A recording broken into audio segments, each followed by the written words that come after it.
right. Well, hello, everyone. I want to welcome everybody back to another amazing Work It Wednesday webinar. My name is Elizabeth Seary. I'm the Executive Director of Teaching and Learning at Foundations, Inc.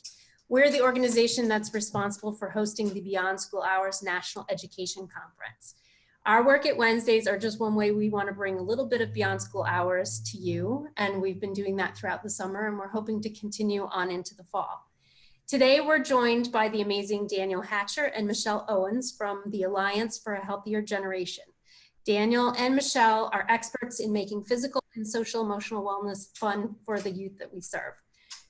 So I also want to let you know that the registration for Beyond School Hours is open now, so you can find out more about our conference and register for future Work It Wednesdays if you just follow the links in the chat. I'll post those right now. So thank you, Daniel and Michelle. I'm going to let you take it away. Awesome. Hi, everybody. Thank you, Elizabeth. We're super happy to be here again. I'm really happy to be joined by my friend and teammate, Michelle Owens. We have hopefully a fun session that you'll enjoy for the next hour or so. And thank you for everyone who filled out the poll. It looks like we have a nice mix of folks, some who have over 20 years of experience, a few with 16 to 20. Oh, it looks like the majority has 11 to 15, and then a few folks with 2 to 5 years. So I'm glad you're all here. We have a lot of activities planned, and we're gonna use the chat box quite a bit. So want you to be able to share your experience that you all have with us as well. We're here to learn from you just as much as we're here to share some ideas with y'all. And Michelle, just to do a quick check, you can see the slide, right? The opening slide? Yep, we can see it. Awesome. Excellent. So I should say we're going to talk about healthy back to school fun today and give you some tools and activities you can put in your back pocket. I will say that our definition of back to school is really up to you. So whether you're in person or working virtually or doing some type of hybrid model, I really want to give you tools that you can use in all of those different ways. And if you are not back to school yet and you're still enjoying summer and you're doing enrichment activities, hopefully these will be helpful for you as well. So that's our vision for today's session. So again, I'm Daniel. Good to be with you all. And Michelle, do you want to do a quick intro? Tell folks how great you are. Thanks. I'm Michelle Owens, the National Advisor for Out of School Time programs. I've been with Healthier Generation for 13 years. And prior to that, worked with as a school teacher and a school psychologist. So if anyone busts through that door, I do have 3 small children here remote learning. So please forgive me. And I'm in North Carolina. So yeah, so we're coming from North Carolina today. Thanks, Michelle. And I should say I'm coming to you from Washington, DC today. I've been a Healthier Generation for 12 and a half years. So coming up on Michelle, my world is all about supporting before, after school and summer programs with good professional development. So super jazzed to be with you all. So we have a few intentions for today. Michelle, do you want to popcorn these back and forth? Sure, I'm gonna start. So today we will not only go through a few great ideas for back to school, but we will also model them. So you'll learn some new ideas. You'll see some pictures of things where we modeled them. And also Daniel has some hands-on things right there with him that he'll share. Thanks, Michelle. So our second intention, we want you to smile, find joy, and move a little bit. These are stressful times, uncertain times. So hopefully for the next 45 minutes or so, you can relax a bit, pick up a few ideas, and have a good time. And even though we're not all together in a room doing professional development, we're definitely going to use the chat box so that you all can share and that we can connect with you and you can connect with each other. And don't worry about taking notes. Sit back and relax and use the chat box. We're going to give you this resource list, so you'll get a copy of these slides, a PDF. Everything that we talk about is linked, so you can go directly to that resource. In many cases, we're pulling out an activity from a resource, so you'll get that particular activity, but you'll get many others that you can explore as well. So those are our intentions. Pretty simple. Hopefully you're on board with that. All right, so we want to do a virtual roll call. I'm going to pretend we're going back to school virtually today. So you have 8 corgis on your screen. One's looking at pizza, one is shaking in the water, one's running. Number 7 corgi looks like he is not having his best day ever. So how are you feeling today? Would love to know which of these corgis represent how you're feeling. All right, Jessica, I appreciate number 4. I felt like that a lot lately. Thanks, Marilyn. You're in the same boat, Paula. All right, Elizabeth, you're 1. Feeling good. All right. Michelle, how are you today? I'd have to say I am probably today a number 6. Yesterday I was a 7 because we started remote learning here, but today's a better day, so I'm a 6 today. I'm kind of skipping through. Awesome. You and Enrique are there together. All right, Jocelyn is a 3. It's about lunchtime here. I like that one as well. Donna, you're a 4. Oh, good. He did. Hey, Adrian, you're a number 1. Cheerful. Marilyn's trying to figure out a Bitmoji classroom. This is our corgi classroom for now. All right, well, thank you for participating. We like this activity. It's just kind of a joyful and fun way to see how folks are doing. And you don't have to be doing your best. You could feel like a number 4 or number 8. We get it. So hopefully these resources will help you no matter where you are. All right, so in addition to our virtual roll call, we want to share our first resource with you as a virtual opening circle.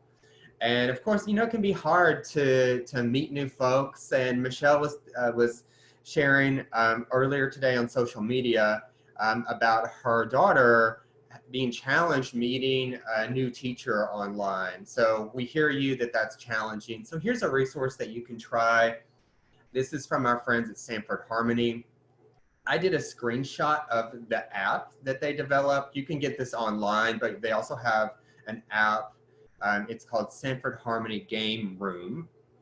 And what I like about these is there's a whole set of these quick connection cards that have discussions that you can have with students. You could have students talk to each other. You could use it in a staff meeting. You could use it right now with a group of adults who are learning together. So I think you can see about 3 questions. One of the questions says, what are some things you can do to be a good friend? One of the questions is, what do you like best about being at school? And another question is, do you think it's harder to be a kid or an adult, and why? Michelle, which question do you think we should pose for everyone today? I think we'll go with, what do you like best about being at school? Because this has come up in my house in the last 2 days. Interesting. All right. And we do have a reflection question we'll talk about after we do this. So for everyone who's listening in, what do you like best about being at school? Or maybe we can expand that, and what do you like best about learning with others? Jessica says connecting with kids. Sharing ideas. Thank you, Marilyn. Enrique says gym time. Nice. Donna says supporting each other. Tiffany says meeting new and interesting people. Cheryl says reaching out to others. Melanie says getting away from parents for a few hours. JB says bonding with youth. Kimberly says being social with kids and adults. Yvonne says learning new ideas. Awesome, thank you. So this is how a quick connection card works. It's pretty simple. I like this opportunity to have a little bit of choice. So if you're thinking about lifting up youth voices, giving some options for the questions is a simple step that you can take. I like all your feedback because I think you're touching on the social and emotional components of learning and belonging and feeling connected. And we know that kids aren't feeling as connected as they were.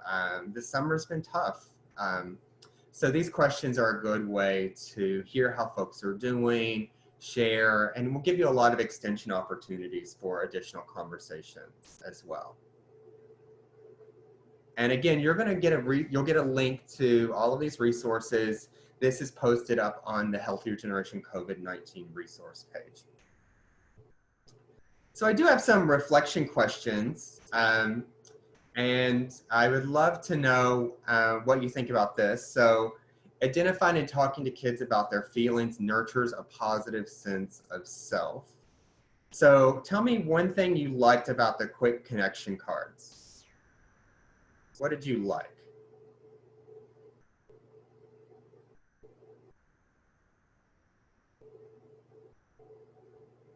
And you can also answer the second question if there are challenges. If you think, oh, I like those cards, but there could be some challenges from that. Would love to hear from you. What do you say, Michelle? What do you like about the quick connection cards? I like that it gets the kids talking. It gets all, you know, it gets parents or teachers or after school staff, whoever, like getting it, it opens it up to be able to talk to youth with questions that you might not think of that will engage them. And as far as challenges go, I think, you know, like for instance, with the question we chose today about school, like not everyone can say, okay, well, let's not just talk about school. Let's talk about just wherever you learn, so that kids that are not in school don't feel as though, you know, that's not really a question for them. Or I think that there's a lot of different ways that you can reword it. Yeah, you can uncover some of the challenges that kids are facing and some of the feelings that might be harder to get to. So I'm going to go in the chat box. I saw quite a few comments. So Enrique says, I like the variety of questions. Yep, there's always, you know, if you're doing digital learning, you can try a new question every day. You could try multiple, if you have multiple sessions. Thanks, Marilyn. The positive feedback for each response. This is honestly one of my favorite activities I've done all summer is asking these questions. Michelle and I have used it 20 or 30 times this summer. And just to affirm how folks are feeling and learning from individuals across the country about their experiences. But if you take a look at the Nearpod right now, you should be able to see an image. So this is one of the things that I was trying. Not on mute, so if you don't mind to mute yourself. Yesterday, but didn't have like the right words to say or to describe. And to me, if you are not on mute, if you would mind to just mute yourself. There we go. All right. Sorry about that. So let me just get back to the chat box. Michelle, are you seeing anything in the chat box that's standing out for you? And you're on mute, Michelle. Sorry about that. And it was the one thing I was going to say is that comfort level with technology, you know, how comfortable everybody is. And some people, like you said this today, that my daughter is not really comfortable speaking to adults through a computer or a tablet. They're used to just talking to like friends maybe through a FaceTime. And so I think that challenge might be difficult. Thank you, Michelle. Yeah, I think it makes it easy. We know educators are spread thin, so I think it helps teachers right now to make a comfortable learning space as well. So thank you for all of the feedback. Melanie, I appreciate your comment about the same questions could be used for multiple age groups. That's absolutely true. I will also say there are two sets of cards for different age groups. So if you are working with younger kids, there's a set of cards specific to them as well. So of course you can adapt them, but another great characteristic of these cards is there are two age groups. So we're going to keep moving. Thank you for using the chat box. I hope you're enjoying seeing what others are sharing. We'll pull out and lift up comments from a few folks, but definitely keep an eye on that chat box to hear what other folks are. So a second resource we wanted to share, and it is It's about 1:15 Eastern in Washington, D.C., so I've been sitting for a few hours. So I really like this resource. I think as we go back to school, we're teaching, we're doing digital learning, creating space to add physical activity is more important than ever. So this is one of my favorite resources, and it looks like Michelle is already starting to do the forearm stretch and stretching your hands. So you can pick one of these to do. So there's a forearm stretch where there's an image that shows how to do it. I can demonstrate it as well. Just pull back on your hand and do it the opposite direction. This resource is called Deskercise, which is an awesome name. It's from our partners at the National Center on Health, Physical Activity, and Disability. They create a lot of great tools related to inclusion and physical activity. So the second Deskercise movement is called handshake. You clasp your hands in front of your chest as if you were giving yourself a handshake, and then you pull as hard as you can. Repeat that. Switch sides. So tell me, I would love to know in the chat box, which of the activities did you try? There's more than 3. When you click the resource, I think there's about 25. These are 3 of my favorites. What did you try?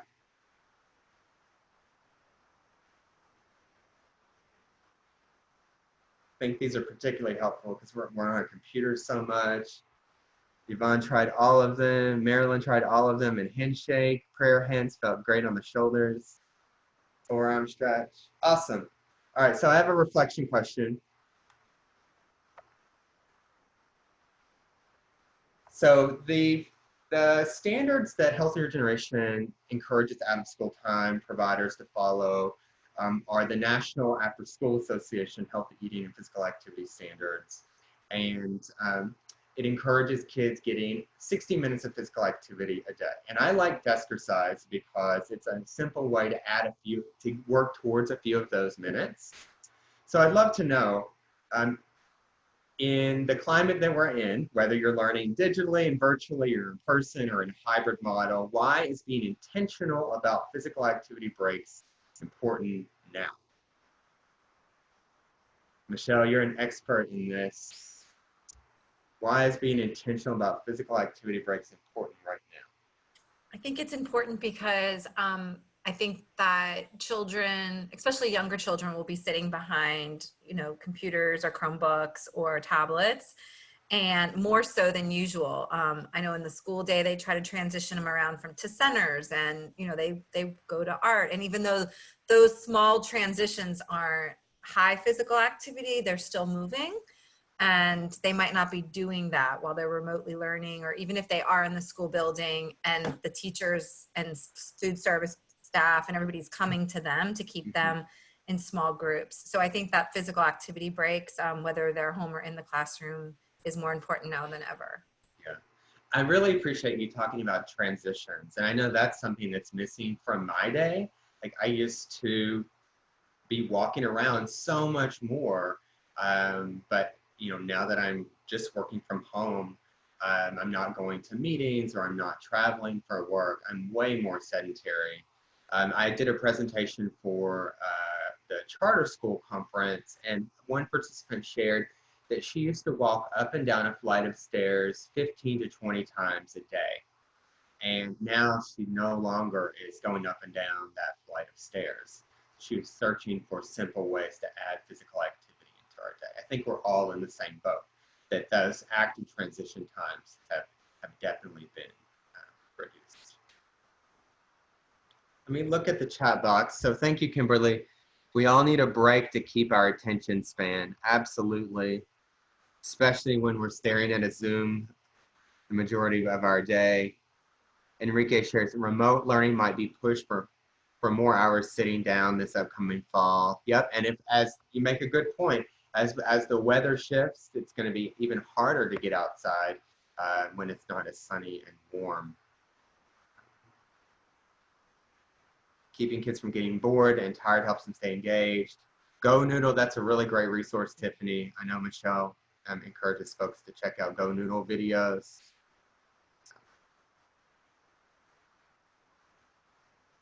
We're inside more often than usual.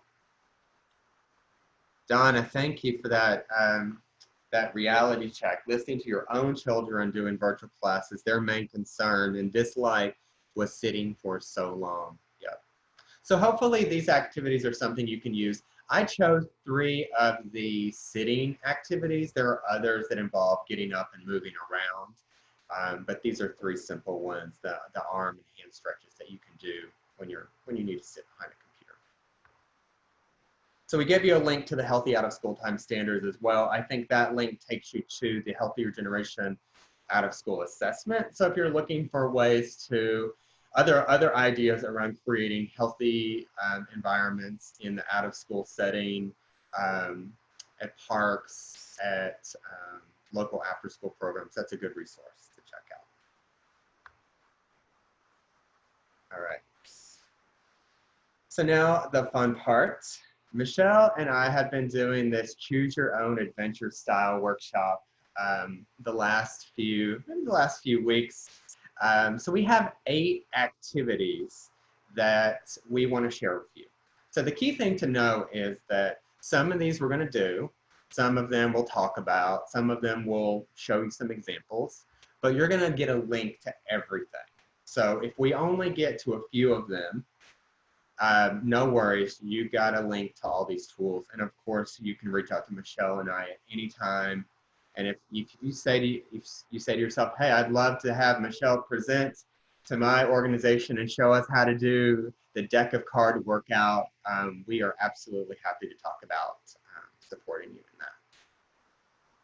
So this is our Work It Wednesday, Choose Your Own Adventure. All right, Michelle, do you want to pick, what's the first activity you'd like to do? Let's do window art. Window art, all right. And I will also say that we have a reflection question that we're going to do after each activity. So I definitely want to know, have you done this before? How would you change it? How would you improve it? So Michelle, if I get carried away and I forget about the reflection, back me up. Okay. Do the reflection. So you chose window art, right, Michelle? I did. Okay. So one of my favorite books that I've read this summer, Michelle and I have a colleague who is our director of social emotional health, Elizabeth. She sent me this book. It's called The Teacher's Guide to Resiliency Through the Arts. The Teacher's Guide to Resiliency Through the Arts. And I've opened this page so many times it just automatically flips open, but I wanted to read a line from this book. And it says, arts activities that include touch, pleasant smell, visualization, movement, and pleasant sounds all work to soothe the body and restore equilibrium in the brain for rational decision making. So arts activities work to soothe the body, restore equilibrium in the brain for rational decision making. Michelle, Yes. does that resonate with you? As someone who's working and teaching and balancing so many things right now. Definitely. I need to maybe do some more of my own arts to step back a little bit. But I know that we did a lot of that here at home. I have a 6, 7, and 10-year-old, and just when things were, we were trying to do the spring learning when school shut down, and I think getting outside and doing some art projects outside and just kind of doing that really brought down everyone's anxiety and just levels of everyone being frustrated with each other and really able to work together again, kind of collaboration. Thanks, Michelle. And Enrique said this earlier, we're going into fall, so our ability to be outside and do arts and hands-on activities in nature might go down. So we wanted to give you something that you could try, that you could do inside. It's very visual. So it's called window art. So it's as simple as taking some tissue paper and some contact paper, or you could even use clear tape, and you make any kind of art you want to make. And I like this because you never know what you're going to get, because if that tissue paper falls on the tape, you are stuck with kind of where it landed. I think there's an SEO lesson in that as well. So I'll show you an example of something I made. And Michelle, I gave this an upgrade since the last time you saw this. So I wanted to make some leaves and flowers to bring a little bit of nature indoors. And I found some giant googly eyes. So I added that to the flowers. So this is tissue paper. So the window aspect of this is if your kids are looking for something that you can hang up in the window that manipulates the light, you could try this in lots of different ways, but it's a, just a simple hands-on activity. Again, that, if your students are learning about shapes or they're learning about particular things in nature or animals, whatever you're learning about, you could create a tissue paper version of that. Seal it up with some tape, stick some googly eyes on it. You don't have to do that, but just a simple activity that you can try. Do you like the googly eyes, Michelle? I do. I like the addition. I got to step it up. All right, so let's reflect and respond. I wish we were all together because I'd have tissue paper on the tables and we'd cut it out and do it together and show each other what we made. So if you do this activity, please tag Michelle and I on Twitter or share with us on LinkedIn. We'd love to see how you used it and if your students liked it. So here's a reflection piece. I'd like to know, what did you like about the activity and what would you adapt? So what did you like and what would you adapt?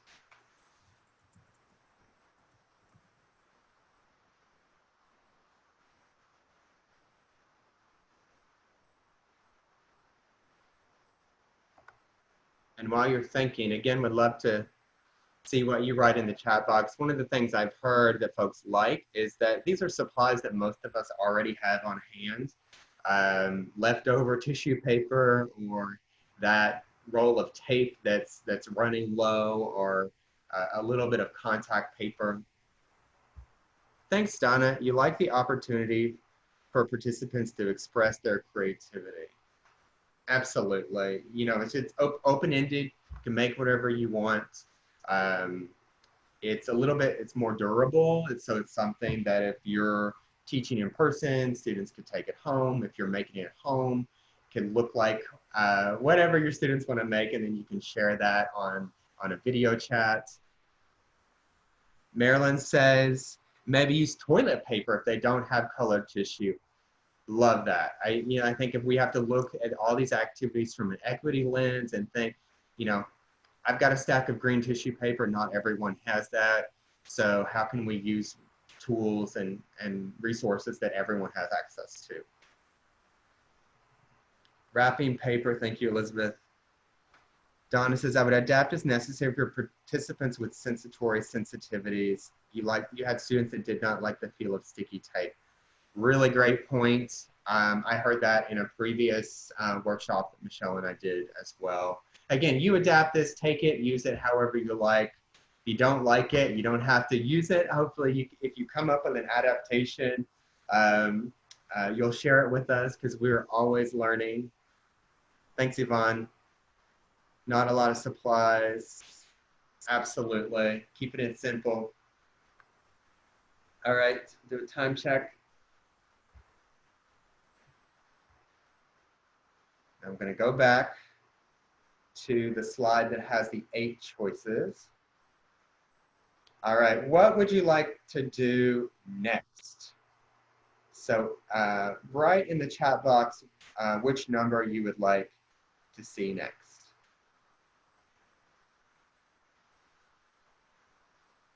All right, I'll take the first one I saw. Donna says 4, which is yoga animals. Definitely one of my favorites. This activity is based on a book, a new book that just came out from National Geographic Kids, and it's called Yoga Animals. There's an awesome yoga instructor, Tara Stiles, who is the expert behind the movement in this book. So you have a link to it. I'll show it to you, Yoga Animals. So we're going to do maybe one or two of the activities in the book. So we're going to pretend as if this is a virtual class and we want to add a physical activity break. So I will read the first page, and it says, animals around the world jump and stretch and reach and curl. Join along and you can learn to move like them. All right, Michelle, do you remember what the first animal was? I don't. Was it a gorilla? It's the giraffe. So, Oh, I'm so close. so I'll show you the book. And it says, young giraffes reach to the trees, stretching tall for tasty leaves. So young giraffes reach to the trees, stretching tall for tasty leaves. So we are all going to do our best giraffe, and we are going to stretch tall. You could pretend to grab some leaves. You could twist a little bit. Take a big, deep breath. All right. Did you find some tasty leaves in your tree, Michelle? I did. It felt good. All right, we'll do one more. Loud gorillas pound their chests, bend and hang their arms to rest. So you can do this multiple ways. So if you want to stand up, you can do that and bend over and touch your toes, reach down. I'm seated, so I'm going to do it seated, lean forward, stretch my shoulders a bit. I'm going side to side with my gorilla arms. So Donna, thank you for choosing Yoga Animals. It's a really simple resource and activity you can use. I'm sure your kids will want to adapt it and show you the moves that lots of different animals, real and imaginary, would make. So, reflection question time. What did you like about Yoga Animals, and what would you adapt? What did you like about Yoga Animals, and what would you adapt?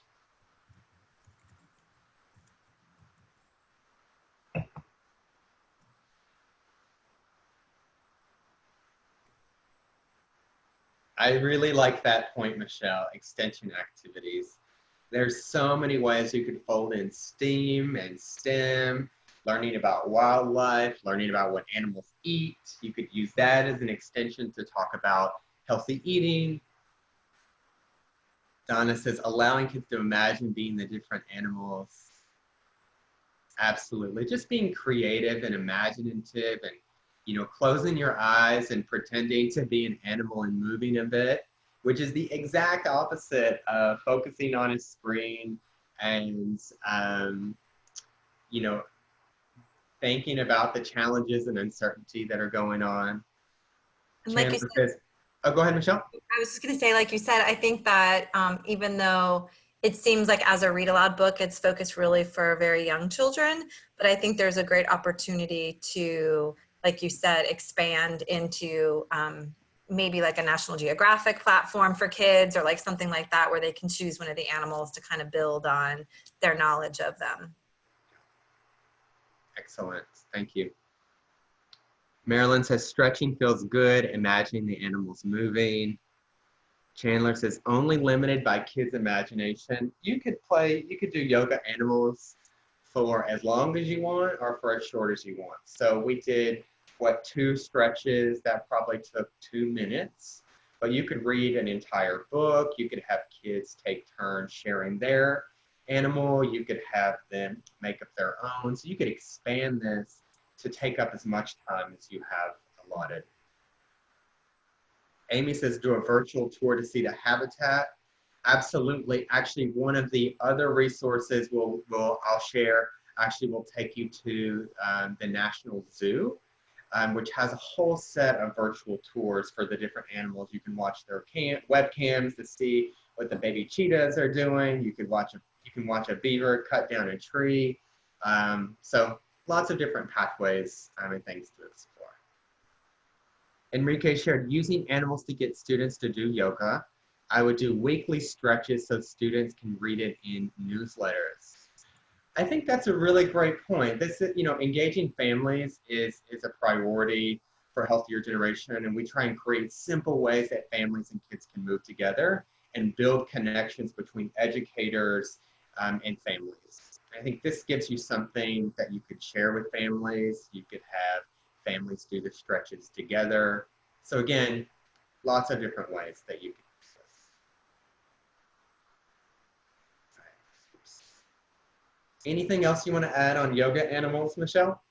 No, I think that's good. It's just a really fun book, so I definitely suggest using it. Awesome. So let me go back to let me do a time check. Okay. So let's go back. All right, Marilyn said they wanted to see 2, the Spellinger Hunt. So this is an activity from the Healthier Generation resource called Active at Home Scavenger Hunt. So lots of fun physical activities that families can do together. So for Spellinger Hunt, it's pretty simple. So we're gonna need a word. Maybe we should do an animal. So Michelle, pick any animal that you want us to use for a Spellinger Hunt. What about, I'm going on, oh, my favorite animal? Favorite animal. I'll go, I would say horse. Horse, okay. To write it down, okay. So we're gonna go on a Spellinger Hunt for the word horse. And I'm excited to do this with you, Michelle, because I know you used to teach reading and you really like literacy. So we're going to find something that starts with the letter H. So it needs to be in your house, something you can see. Now, if we were doing this in person, we could go find that thing together. We could take a picture of it if we wanted to share virtually. But for this exercise, for this webinar, we're just going to find it. So what is something you see that starts with the letter H? So anyone can participate. So right, Donna has a hat. Awesome. Okay, lots of hats. Okay, hearts. Excellent. All right, you got it. So now let's move to O. So what do you see that starts with the letter O? This is a hard one.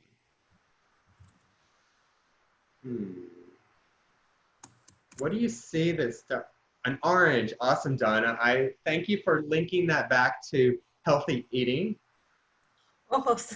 Milani, love that. Ojos eyes. Nice. A stuffed otter. Okay, let's go to R. What do you see that starts with the letter R? A remote control. Awesome. Good. Rain. Excellent. I mean, you could add a little physical activity into this. So if you couldn't find something of that particular letter, maybe we would all run in place together. Okay, what about S? What do you see that starts with S? Shoes, the sink. Hopefully there's no dishes in there, Michelle. Can't guarantee that. Soda. Awesome. Okay, let's go. Last one, E. What do you see that starts with E? I see my eyeglasses, which I might need to put on here in a second. Envelope. Excellent. Ears, earring. All right, so you all are now experts in going on a Spellinger Hunt. So we're going to do a reflection again. What did you like about Spellinger Hunt, and what would you adapt? Well, I'll tell you what I like about it. How much did it cost? Nothing. Completely free. Other than maybe what you already have in your house. Right. So you could do it as adjectives. So if you wanted to make it completely physically active, you could use adjectives. Yeah, you could take it out. Aware of the environment. What were we going to say, Michelle? I was going to say it can also be done outside. You could take it outside. Yep. Or even just looking outside if you can't go out. Katie says students could go find their items and bring them back to share virtually to add in some physical activity. Love that. By the way, Katie is one of our family engagement experts. I think she came up with this activity, so kudos to Katie. And if you have ideas and recommendations, this is a great place to share it because we'd love to lift up what you're doing that's working. Donna says you would adapt for younger age children. Donna, I'd love to know more. How would you adapt it? Someone said you might ask them to do this in the park and take pictures. Enrique, I like that. Works on students' vocabulary, no materials needed.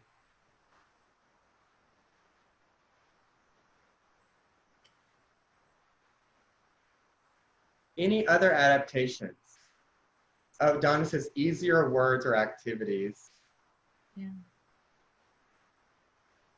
Melanie says tell you the kids were working on it if they don't have video share on. That's a really important point. We've heard that this summer. You know, depending on who you're talking to in the situation, you might not be on video. You might just be tired of video. Kids may not be able to turn their video on due to Wi-Fi or bandwidth. So coming up with ways to do enriching and fun activities that don't always involve showing something. You could describe it. These are great. Thank you very much. All right, so we're going to keep on moving. I think we've got time for maybe a couple more. Michelle, do you want to pick the next one? Let's do seeds in a bag. Seeds in a bag. All right, so I might have to push my computer back a little bit for this. So if you haven't seen it, the National Summer Learning Association just came out with a playbook on promoting summer learning and learning in the world of COVID-19 that we're living in. And one of the things you'll read in that playbook is the importance of encouraging STEM learning. When, you know, now that we're working digitally, now that there's so much additional stress with changing how we work, STEM learning can look a lot different and might need to look a lot differently depending on the audience that you're working with. So we wanted to share a simple activity that you can do. I like this because it can also serve as a discussion point for a check-in. So I'm going to show you the materials. And hopefully you'll notice that these are pretty simple things. So Michelle, we have Ziploc bag with a little bit of masking tape. Mm-hmm. And I have a Ziploc bag with a little bit of masking tape. I also have 2 squares of paper towel. You're probably getting where this is headed, right? It's going to be an experiment. Oh, I know that's in the title too. So I have this little bag of bean seeds. You could also use just lima beans. So, Michelle, we're going to do an experiment together. Okay. So you've got 2 bags with masking tape. So we're going to put a bean in a paper towel and we're going to wet it. And then we're going to put it inside the bag. But you get to help me pick where we're going to put that bag. And we're going to test and see which bean grows the best. Okay. You follow? Does that make sense? I am. All right. So I've got my Sharpie. Okay. This is going to be maybe we'll share this on. We can put this out on Twitter, and I'll update everyone in a week. We'll see how well these beans did. So where do you want me to put the first bean, Michelle? And we'll check in a week and see how well it grew. I think it should be somewhere in the sunlight, like on a windowsill or a porch or something like that. Okay. Okay. So I labeled this one sunlight. Okay. You okay if it goes in my dining room? Totally fine. All right, so I labeled the first one. So where should the second one go? Maybe in a darker place. Okay. What about in a closet? That's good.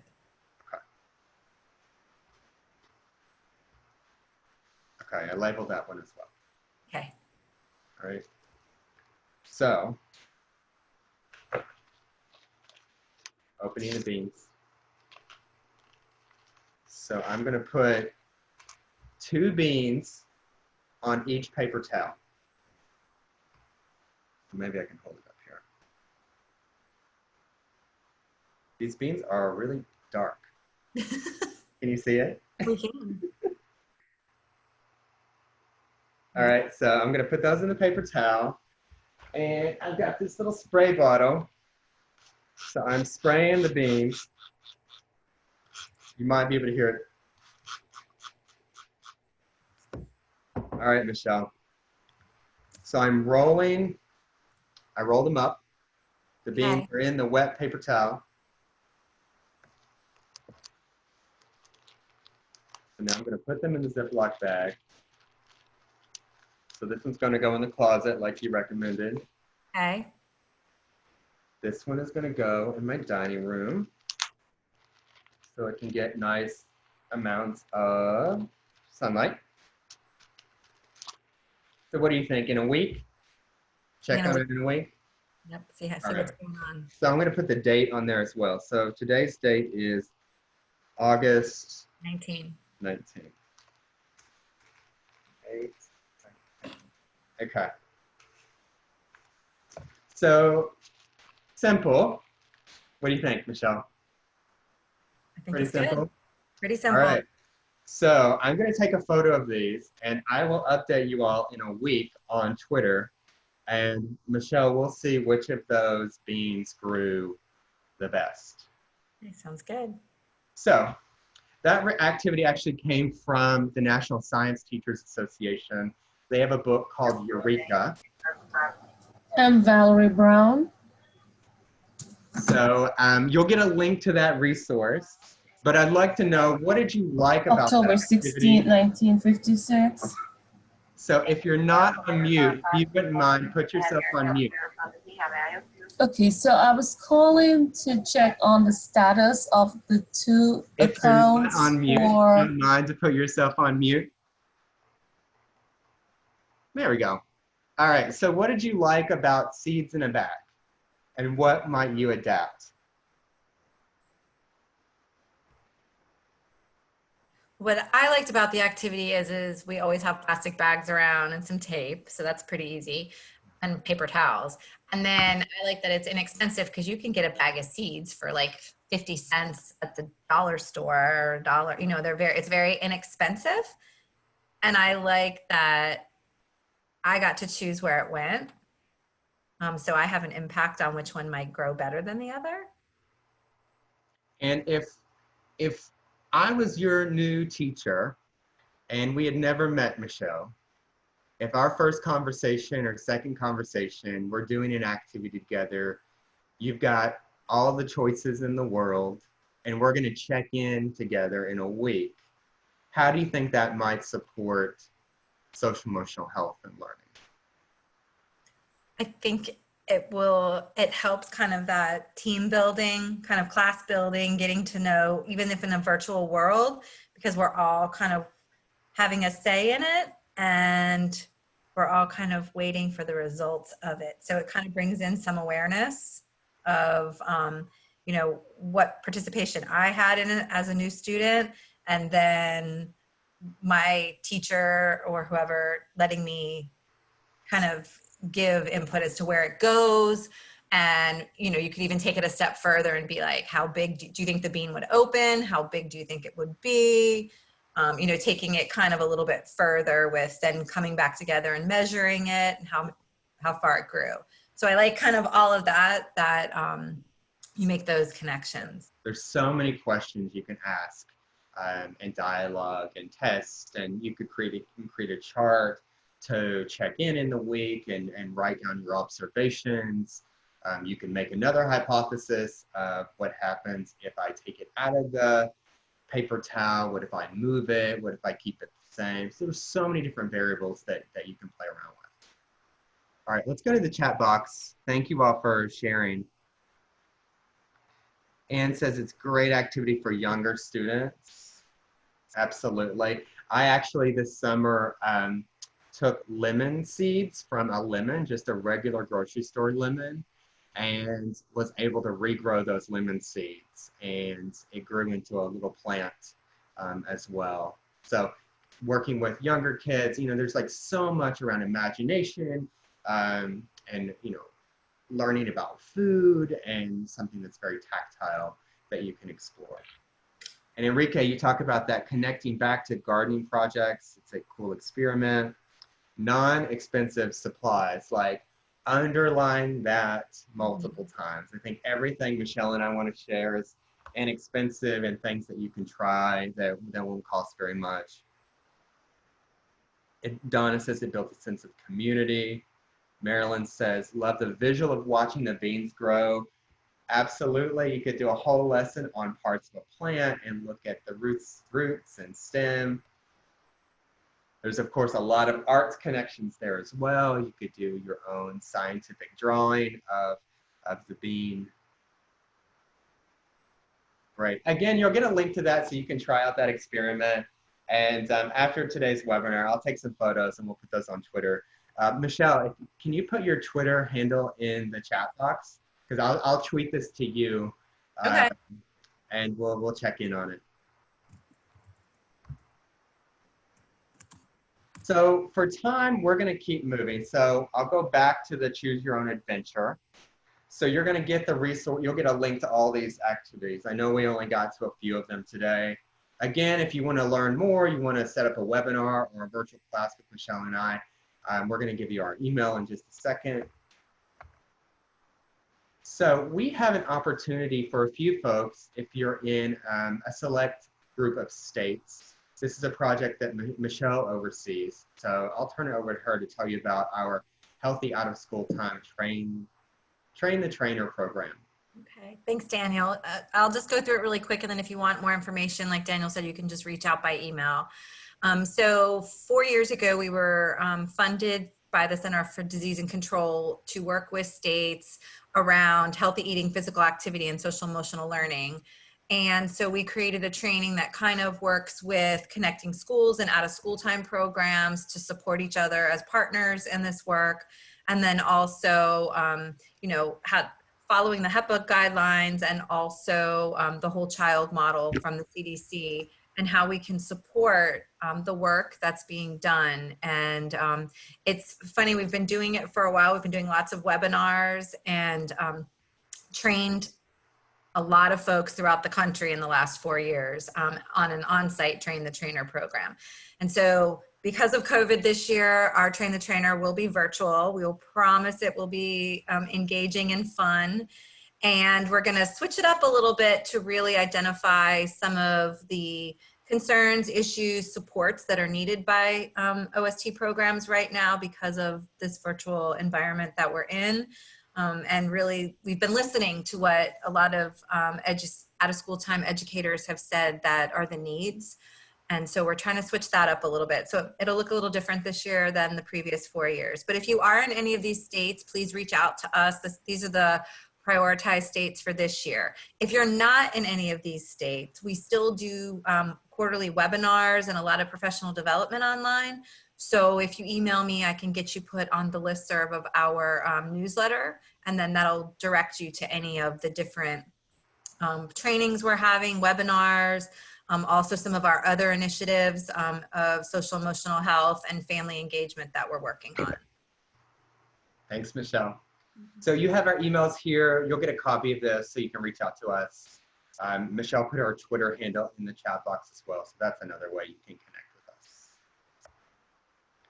So another resource we want to leave with you to explore later is a one-pager that we developed as part of that CDC work around integrating STEM and social emotional learning with wellness. So this includes a guide that we developed with partners around best practices around connecting STEM and physical activity and nutrition, so you can learn about other programs and what they're doing. We have a list of blog articles we've written that talk about the topic of connecting whole child health with STEM and social emotional learning as well. So you'll get a copy of this. This resource will take you directly to that one pager. So hopefully that is useful for you as well. So just to end, I'd love to know what's one thing you heard today, a resource or an activity or something someone else said that you feel like you could put into practice, and any questions that you have. Michelle and I are, and our colleague Katie, we're all here. We're happy to help and connect you with any tools that you might be looking for. So what's one thing you'll use, and maybe one question you still have?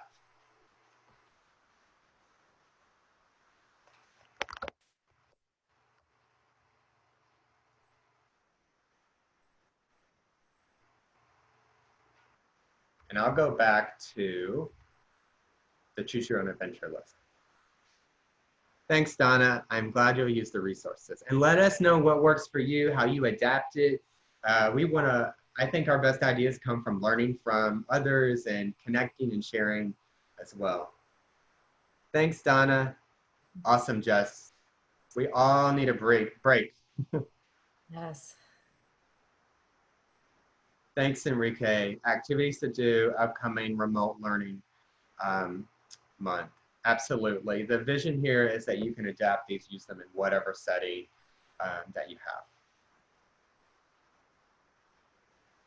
And the corgis are loved again, Daniel.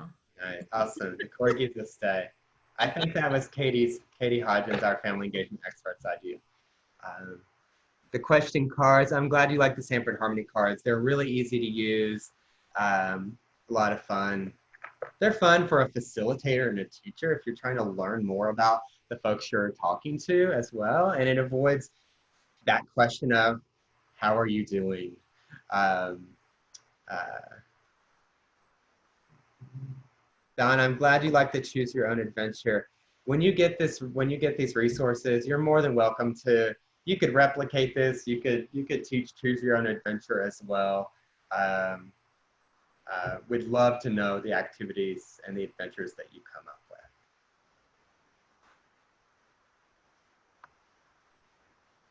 Anything else you'd add, Michelle, before we turn it back over to Elizabeth? No, I think that this is great. And thanks everyone. I just want to thank everyone for participating so well in the chat box, because it really makes it engaging and fun for us also to learn new ideas from all of you as Daniel's doing the reflections of how you'd adapt different lessons or what you'd add or what you liked. So thank you for your participation today. Awesome. All right, thank you all very much. Back to you, Elizabeth. Thank you both so much. Thank you, Daniel. Thank you, Michelle. Like Daniel said, we're going to be sending out a follow-up email with all of the resources, with a link to the recording, and also we'll have a brief survey that you can fill out in order to receive your certificate of attendance. And again, thank you everyone for attending. We've really been enjoying these Work It Wednesday webinars. We hope you'll join us again next week. And continue to follow us on social media. I put some information in the chat box. Don't forget to check out our Beyond School webinars, our Beyond School Hours website, and we hope to see you next week. So thanks again, everybody.